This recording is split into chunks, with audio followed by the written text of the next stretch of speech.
So I'm confused. Didn't Benjamin Netanyahu say something in 2009 where he talked about very strongly he supported the two-state solution, then at the end of the campaign he was against the two-state solution, and now he's for the two-state solution? Oddly enough, I have that direct quote. No way. 2009. You carry this around with you, don't you? You really do love peace. Every day. You really do. He reads it every day.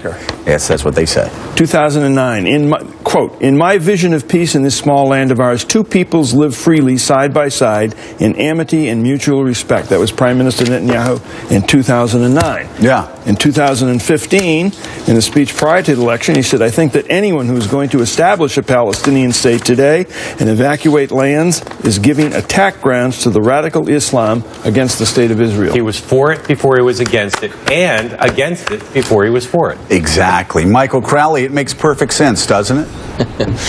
No, Joe, in a way, maybe it does. If you think about Benjamin Netanyahu as an extremely calculating, his critics would say cynical politician, who sends a different message to a different audience at a different time, depending on who's pressuring him the most. So in 2009, you had a new American president who had as a big priority the peace process, and I think Netanyahu felt it was important for him to show his willingness to participate and to play along. Right. He may support a two-state solution in principle, so he can say those words, but as a practical matter, and this is what he says to his domestic audience, to the conservatives who make up his base, and particularly in the heat of a hot election, well, it's a nice idea, but we can't do it right now. And what people in the Obama administration will say is, for him, it's never right now. It's never the right time. It's never the right time, and more than one high-ranking State Department official and administration official will accuse him of cowardice, political cowardice, time and time again. It's something you hear constantly from the White House.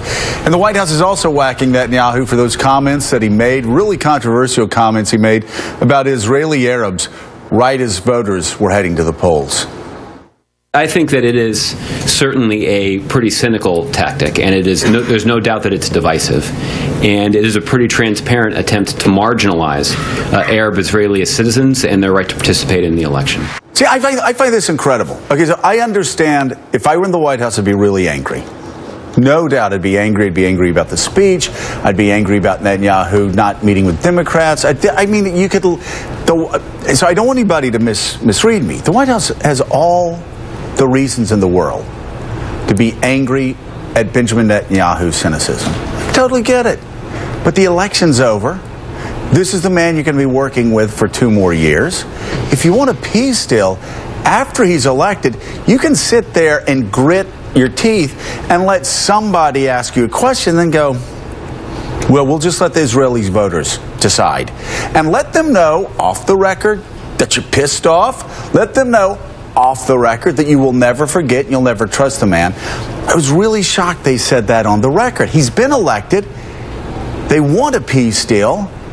You kind of need to leave that behind, don't you? And it's America's strongest ally in the region by far. And yet Josh Earnest from the podium just almost gratuitously, again, as you said, plenty of reasons to be upset. They've got every reason to be angry with him. But I don't see why it's in the U.S. interest to be doing this unless they just don't have any interest in dealing with the Israeli government. Mike Barnacle? Well, Mike, I'd like to ask Michael Crowley about that point. Michael, do you think that the part of the strategy now within the State Department and within the White House is that they feel freer to go after specifically Prime Minister Netanyahu separately from the Israeli government?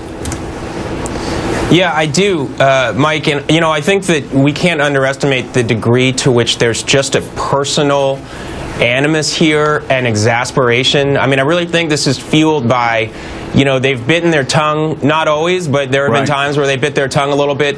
For instance, you know, during the Gaza conflict, the U.S. was quite supportive. We were cautioning Israel about civilian casualties, but, you know, that was one of those moments where we said this is a close ally. But Michael, what do they gain? But now they're just letting it rip. What do they gain by just letting it rip? And again, I totally understand why they're angry at this man.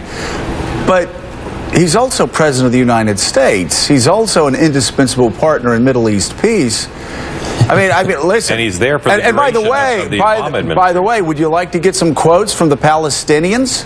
and some actions from the Palestinians that we're going to force Netanyahu to sit down with? I mean, yeah, we got some problems on both sides here. We have to rise above this. Yes, I know, Joe. I know there are a lot of people following this story who are really upset that there's not been enough discussion of what the Palestinians have been up to. That the Palestinian Authority has formed a governing coalition where they're allied with Hamas now, which we consider a terrorist group. So there certainly is plenty of blame to go around. The last thing I would add to your calculus here is, you know, Netanyahu is never going to be applauding these Iran talks and this Iran deal, but it will be the case that we want to talk him down a little bit if and when we have one. Right. So that problem is only going to get worse for Obama the more there's they're arguing with each other. I just don't understand it. But anyway, thank you. Mark Morial, let me ask you, what are your